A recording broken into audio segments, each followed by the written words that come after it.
Now today we are going to start a problem on indifference point in break even.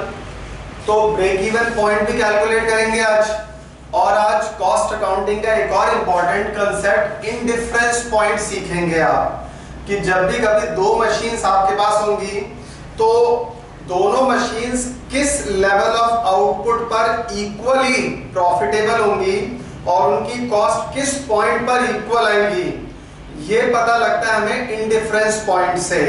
तो indifference point भी निकालेंगे आज, break even point भी निकालेंगे, right, with the help of this question. This question says that X Limited of Mumbai has been offered a choice to buy a machine between the two machines M1 and M2।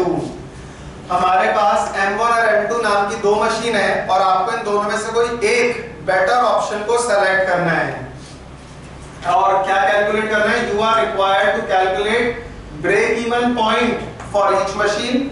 आपको दोनों machines का BEP break even point calculate करना है। Level of output at which both the machines are equally profitable, आपको वो level of output निकालना है जो जहां पर दोनों मशीन्स इक्वली प्रॉफिटेबल होंगी, जहां पर दोनों की कॉस्ट इक्वल रहेंगी, राइट, और वो पॉइंट जहां पर दोनों के लेवल ऑफ कॉस्ट इक्वल होते हैं उस पॉइंट को बोला जाता है इंडिफरेंस पॉइंट, जिसके लिए भी एक फॉर्मूला होता है, right, difference in fixed cost upon difference in variable cost per unit. वो भी सिखाएंगे आपको कि वो लेवल ऑफ आउटपुट कैसे आएगी, और आपको ये भी बताना है range of output at which one is more profitable than the other. फिर आपको बतानी है वो रेंज जहां पर एक मशीन दूसरी मशीन से ज्यादा प्रॉफिटेबल होगी। तो एक एक करके तीनों पार्ट करेंगे हम। यहाँ पर पर्टिकुलर्स में दोनों मशीन के नंबर ऑफ यूनिट्स अभी गिवन है 1 lakh units. Total fix cost 4 lakh है मशीन M1 की, M2 की है ₹6,40,000। बजटेड प्रॉफिट M1 का है ₹4 लाख, M2 का है ₹5,60,000। सेलिंग प्राइस पर यूनिट यहाँ पर दे रखी है ₹20 पर यूनिट। तो अगर हमारे पास सेलिंग प्राइस 20 पर यूनिट है तो इससे हम सेल्स तो निकाल सकते हैं। तो दोनों मशीन्स पर अभी सेल्स कितनी जनरेट हो जाएगी? एक यूनिट का सेलिंग प्राइस है ₹20, 1 लाख यूनिट अगर आप सेल करते हैं तो 20 के हिसाब से कितनी हो गई ये sales? ₹20 lakh. Similarly M2 machine में भी 1 लाख यूनिट्स अगर आप सेल कर रहे हैं जिसमें एक यूनिट का सेलिंग प्राइस है ₹20, तो 20 को 1 लाख से मल्टीप्लाई कर दिया, ये भी कितना आ जाएगा? ₹20 लाख।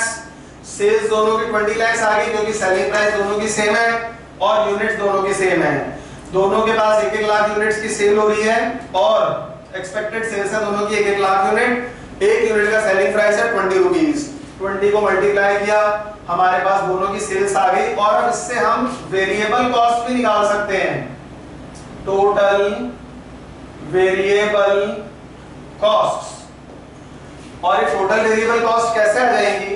आपको पता है sales minus variable cost minus fix cost, इससे निकल आता है profit, right. Sales minus variable cost होता है कंट्रीब्यूशन, कंट्रीब्यूशन में से फिक्स कॉस्ट माइनस करते हैं, हमारे पास प्रॉफिट आ जाता है। लेकिन अगर इसमें वेरिएबल कॉस्ट निकालना हो तो ये माइनस का वेरिएबल कॉस्ट को दूसरी साइड ले जाइएगा, ये तो प्लस में हो जाएगा। प्रॉफिट को इस साइड ले जाइएगा, वो प्रॉफिट माइनस हो जाएगा। तो ये फॉर्मूला कुछ इस तरह से हो जाएगा, sales minus fix cost minus profit. Profit इस साइड गया, माइनस हो गया, और वेरिएबल कॉस्ट माइनस का इस साइड आ जाएगा, तो ये पॉजिटिव हो जाएगा, क्योंकि कोई भी वेरिएबल जब इक्वेशन के दूसरी साइड पर जाता है तो उसका साइन चेंज हो जाता है। माइनस है तो दूसरी साइड पर गया तो ये पॉजिटिव हो गया, प्रॉफिट दूसरी साइड पर गया प्लस में था तो ये दूसरी साइड पर जाकर माइनस में हो जाएगा। दैट मींस अगर हमें वेरिएबल कॉस्ट निकालना हो तो सेल्स में से फिक्स कॉस्ट माइनस कर दीजिएगा और आपका प्रॉफिट माइनस कर देना। तो 20 माइनस 4 16 माइनस 4 ये आ जाएगी ₹12 lakh. Total variable cost machine M1 की, और मशीन M2 की हो जाएगी 20 माइनस 5 और 6 11 और 1 12, 20 माइनस 12 लाख किया तो ये आ जाएगा ₹8 लाख। तो वेरिएबल कॉस्ट निकालनी हो तो क्या कर सकते हैं हम? सेल्स में से फिक्स फिक्स कॉस्ट और प्रॉफिट दोनों को एलिमिनेट कर दीजिएगा। तो सेल्स थी 20 लाख, उसमें से फिक्स कॉस्ट 6,40,000 माइनस करना और हाथ के हाथ 5,60,000 भी माइनस कर दीजिएगा।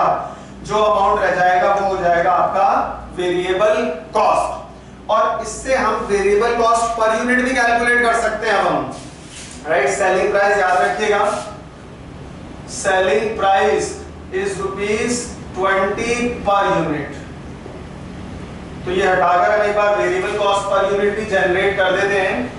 टोटल वेरिएबल कॉस्ट आई तो इससे हमारे पास आ जाएगी वेरिएबल कॉस्ट पर यूनिट, और variable cost per unit 12 lakh को 1 लाख से डिवाइड किया तो ये होगी ₹12 पर यूनिट। और जो वेरिएबल कॉस्ट 8 लाख है इसको 1 लाख से डिवाइड किया तो ये कितनी होगी ₹8 per unit, right. Selling price चाहे तो यहां भी लिख सकते हैं सेलिंग प्राइस पर यूनिट, ये हमें क्वेश्चन में गिवन थी ₹20 पर यूनिट, और इसका भी 20 पर यूनिट। तो ये कुछ चीजें आपको कैलकुलेट करनी पड़ेंगी, तब जाकर आप ब्रेक इवन पॉइंट और इंडिफरेंस पॉइंट कैलकुलेट कर पाएंगे। तो अब चलते हैं सबसे पहले ब्रेक इवन पॉइंट पर, लेकिन ये नोट कर लीजिएगा सेल्स माइनस वेरिएबल कॉस्ट होता है कंट्रीब्यूशन, कंट्रीब्यूशन में से फिक्स कॉस्ट माइनस करते हैं तो आपके पास आ जाता है प्रॉफिट। और हमारे पास सेल्स गिवन थी, फिक्स कॉस्ट था और प्रॉफिट था, तो हमने यही काम किया, सेल्स में से फिक्स कॉस्ट और प्रॉफिट दोनों को माइनस किया। तो variable cost I machine M1 की 12 लाख को 1 लाख से डिवाइड किया तो वेरिएबल कॉस्ट पर यूनिट आ गई, राइट।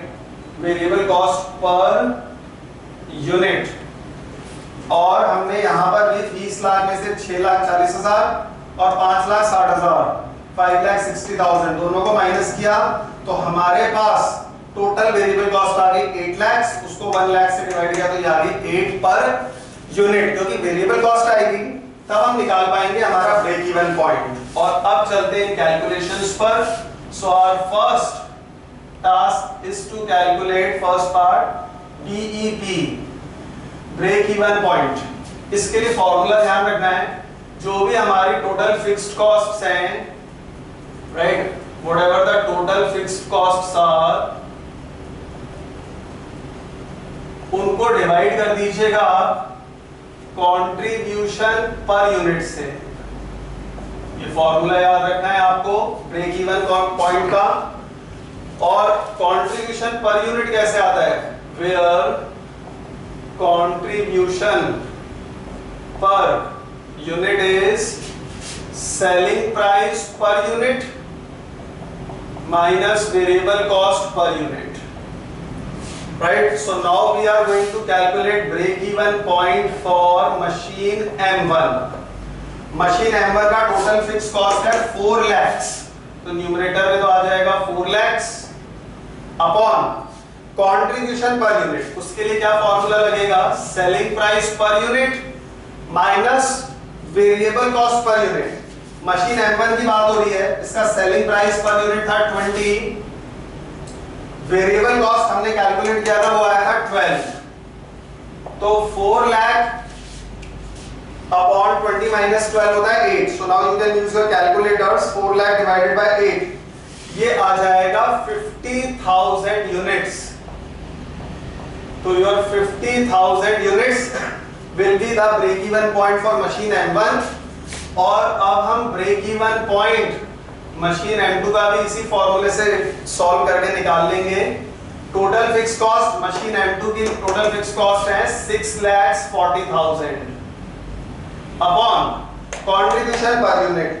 कंट्रीब्यूशन पर यूनिट का फॉर्मूला है selling price minus variable cost per unit.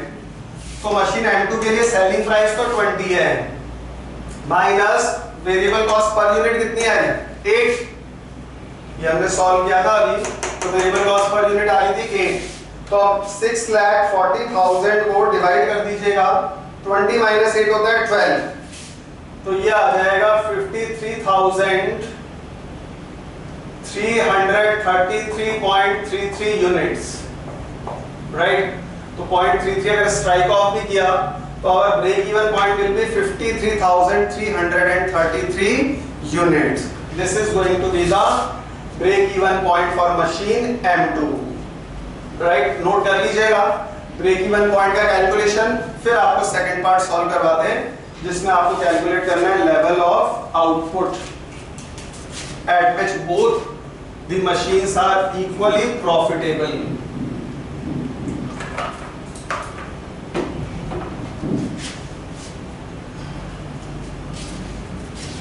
Right, और अब इसके लिए second part level of output at which both the machines are equally profitable, इसके लिए हमें इंडिफरेंस पॉइंट कैलकुलेट करना पड़ेगा। Now indifference point is calculated by this formula, which is difference in fixed costs upon difference in variable cost per unit। तो indifference point जब आप comparison करेंगे कौन सी मशीन ज्यादा प्रॉफिटेबल है या कौन सी मशीन किस पॉइंट पर इक्वली प्रॉफिटेबल है, तो ये इंडिफरेंस पॉइंट बड़ा हेल्पफुल होता है डिसाइड करने के लिए कि ऐसा कौन सा पॉइंट है जहां पर दोनों मशीन्स की कॉस्ट इक्वल है और जहां दोनों मशीन्स इक्वली प्रॉफिटेबल हैं। उसके लिए आपको फॉर्मूला ध्यान रखना है, difference in fixed cost upon difference in variable cost per unit. तो अब हम पहले तो कैलकुलेट करेंगे difference in fixed cost. Difference in fixed cost कैसे आएगा, दो अलग अलग मशीनें हैं, एक की फिक्स कॉस्ट है 4 लाख और एक की है 6,40,000। दोनों का डिफरेंस देखा हमने तो 6,40,000 माइनस 4 लाख, इससे तो आ जाएगा हमारे पास डिफरेंस इन फिक्स कॉस्ट। और difference in variable cost per unit कैसे आएगा, एक का वेरिएबल कॉस्ट है 12 और दूसरे का वेरिएबल कॉस्ट है 8 पर यूनिट, राइट। तो अब इनको सॉल्व करते हैं हम, 6,40,000 माइनस 4 लाख, ये हो जाएगा 2,40,000 divided by 4। This is going to give us 60,000 units. ये इक्वेशन सॉल्व कर लिया हमने, 6,40,000 माइनस 4 लाख अपॉन 12 माइनस 8, ये दे रहा है हमें 60,000 यूनिट्स। इसका मतलब ये हुआ 60,000 यूनिट्स वो लेवल ऑफ आउटपुट है जहां पर दोनों मशीन्स का प्रॉफिट इक्वल आ रहा है। और ये वेरीफाई करके बता देते हैं हम, ध्यान देना, प्रॉफिट ऑफ मशीन M1 का प्रॉफिट निकाल रहे हैं। प्रॉफिट के लिए फॉर्मूला क्या होता है, अगर आपको प्रॉफिट कैलकुलेट करना हो तो प्रॉफिट के लिए हम sales minus variable cost minus fix cost, ये फॉर्मूला अप्लाई करते थे। अब सेल्स, एक यूनिट का सेलिंग प्राइस था 20 रुपए, हमें वो आउटपुट मिल गई है। आउटपुट कितना मिला है हमें, जहां पर इन दोनों का प्रॉफिट सेम होगा, वो है 60,000 यूनिट्स, ये ध्यान रखना है आपको। तो 60,000 यूनिट्स और एक यूनिट का सेलिंग प्राइस है 20 रुपए, तो 60,000 यूनिट और एक यूनिट का सेलिंग प्राइस है 20 रुपए, तो 60,000 को 20 से मल्टीप्लाई किया तो टोटल सेल्स क्या हो गई हमारी 12 लाख माइनस वेरिएबल कॉस्ट। एक यूनिट का मशीन M1 से वेरिएबल कॉस्ट आ रहा है 12 रुपए, 60,000 पे काम करना है, कर दो 12 को आप 60,000 से मल्टीप्लाई, 12 6 72, मतलब ये आ जाएगा 7,20,000। लेकिन फिक्स कॉस्ट तो फिक्स ही रहेगी और मशीन M1 का फिक्स कॉस्ट कितना है 4 लाख। अब इस पूरी इक्वेशन को सॉल्व किया हमने तो 12 लाख माइनस 11,20,000, ये आ गया प्रॉफिट हमारे पास 80,000। और इसी तरह से अब हम कैलकुलेट करते हैं प्रॉफिट मशीन M2 का, देखते हैं उसका भी क्या प्रॉफिट आता है। तो प्रॉफिट के लिए पहले सेल्स, आउटपुट कितनी रखनी है आपको 60,000, एक यूनिट का सेलिंग प्राइस कितना है 20, तो 60 को 20 से मल्टीप्लाई किया वो वापस वही आ जाएगी सेल्स 12 लाख, क्योंकि दोनों के आउटपुट सेम ही है, इसी आउटपुट पर दोनों का प्रॉफिट सेम आ रहा है। माइनस वेरिएबल कॉस्ट, एक यूनिट का वेरिएबल कॉस्ट है 8 रुपए, 60,000 के लिए काम कर रहे हैं आप, 60,000 को 8 से मल्टीप्लाई करो, 6 8 48, मतलब ये हो गई 4,80,000। लेकिन फिक्स कॉस्ट तो फिक्स ही रहेगी, मशीन M2 का फिक्स कॉस्ट कितना है 6,40,000। तो अब सॉल्व कर देते हैं इसको, 6 और 4 10, 11,20,000, 12 में से 11,20,000 गए, इसका प्रॉफिट भी आ जाएगा 80,000। तो ये हमारे थ्योरम प्रूव भी हो जाती है कि ये इनडिफरेंस पॉइंट ऐसा पॉइंट है जहां पर दोनों मशीन्स की टोटल कॉस्ट सेम आ रही है और जिसकी वजह से हमारा दोनों मशीन्स का प्रॉफिट भी सेम आ रहा है। So indifference point is the point at which the total costs of both machines are exactly similar, and it is that level of output at which both the machines are equally profitable. और वो level of output कितना है? 60,000 units. अब third part, इसमें ये बताया गया range of output बताना है at which one is more profitable than the other. Now this is a conceptual part. Third part में आपको बताना है ऐसी कौन सी रेंज ऑफ आउटपुट है जहां पर एक मशीन दूसरी से ज्यादा प्रॉफिटेबल होगी। तो इसके लिए आप इन दोनों की वेरिएबल कॉस्ट पर ध्यान देना। 60,000 पर तो ऐसा था कि दोनों मशीन्स का प्रॉफिट इक्वल था, लेकिन अब फिक्स कॉस्ट तो फिक्स रहेगी, तो अब जिसकी वेरिएबल कॉस्ट कम होगी वो 60,000 से ज्यादा प्रॉफिटेबल रहेगी। आई रिपीट, इसके अंदर थर्ड पार्ट में आप बताएंगे machine M2 will be more profitable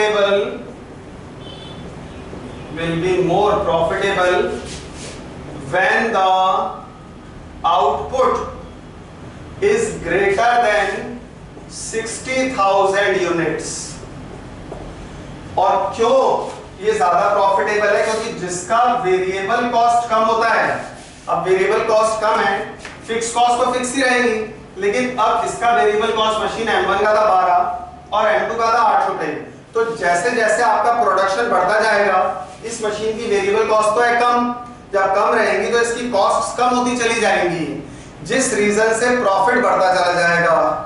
तो अब आपको ध्यान रखना है जो इनडिफरेंस पॉइंट पर आउटपुट आई थी 60,000 जहां पर दोनों का प्रॉफिट सेम था, लेकिन अब फिक्स कॉस्ट तो फिक्स है, जिसकी वेरिएबल कॉस्ट कम होती है उसी मशीन का प्रॉफिट बढ़ता जाएगा जैसे ही आप आउटपुट बढ़ाते जाएंगे। और यही लिखा है हमने, machine M2 will be more profitable when the output is more than 60,000 unit, right? अगर वो आउटपुट हो गई 1 लाख यूनिट तो आप देख सकते हैं कि दोनों मशीन्स में प्रॉफिट ज्यादा इसी का आ रहा है, M2 का 5,60,000। क्यों आ रहा है? क्योंकि इसकी वेरिएबल कॉस्ट है कम, तो 60,000 से ऊपर होता है 1 लाख। थ्योरी यहाँ भी प्रूव हो रही है इस एग्जांपल से भी। 1 लाख यूनिट जो है वो 60,000 से ज्यादा होती है, तो 1 लाख यूनिट पर जो मशीन M2 है इसका प्रॉफिट ज्यादा आ रहा है, which is 5,60,000। और यही हमने बताया है कि machine M2 will be more profitable when the output will be more than 60,000, क्योंकि जिसका भी वेरिएबल कॉस्ट कम होगा वो ज्यादा प्रॉफिटेबल होती है जैसे जैसे प्रोडक्शन बढ़ता जाता है। और वो मशीन M1 वो कब प्रॉफिटेबल होगी? वो तब प्रॉफिटेबल होगी जब प्रोडक्शन 60,000 से कम होगा, राइट? क्योंकि फिक्स कॉस्ट तो फिक्स ही है। अब आपका ये ध्यान रखना है फिक्स कॉस्ट इसकी कम थी, उस केस में आपको फिक्स कॉस्ट कंपेयर करना है और ये बताना है कि machine M1 will be more profitable when the output is less than 60,000 units। तो आउटपुट अगर 60,000 से कम होती है तब तो ठीक है, इसकी फिक्स कॉस्ट कम है और काफी कम है, 2,40,000 रुपए से कम है। कम आउटपुट पे आपको मशीन M1 ज्यादा प्रॉफिट देगी क्योंकि इसकी फिक्स कॉस्ट कम है, लेकिन जब आउटपुट बढ़ाते जाएंगे तो आउटपुट बढ़ती जाएगी तो variable cost will come into picture, और जब आउटपुट बढ़ेगी तो वो मशीन जीतेगी जिसका वेरिएबल कॉस्ट कम होगा। और आउटपुट बढ़ गई तब मशीन M2 ज्यादा प्रॉफिटेबल थी, और अगर आउटपुट कम रही तो वो मशीन ज्यादा प्रॉफिटेबल होती है जिसका फिक्स कॉस्ट कम होता है, और कम फिक्स कॉस्ट है यहाँ पर मशीन M1 का। तो यही कंक्लूजन लिखा है, machine M1 will be more profitable when the output is less than 60,000 units।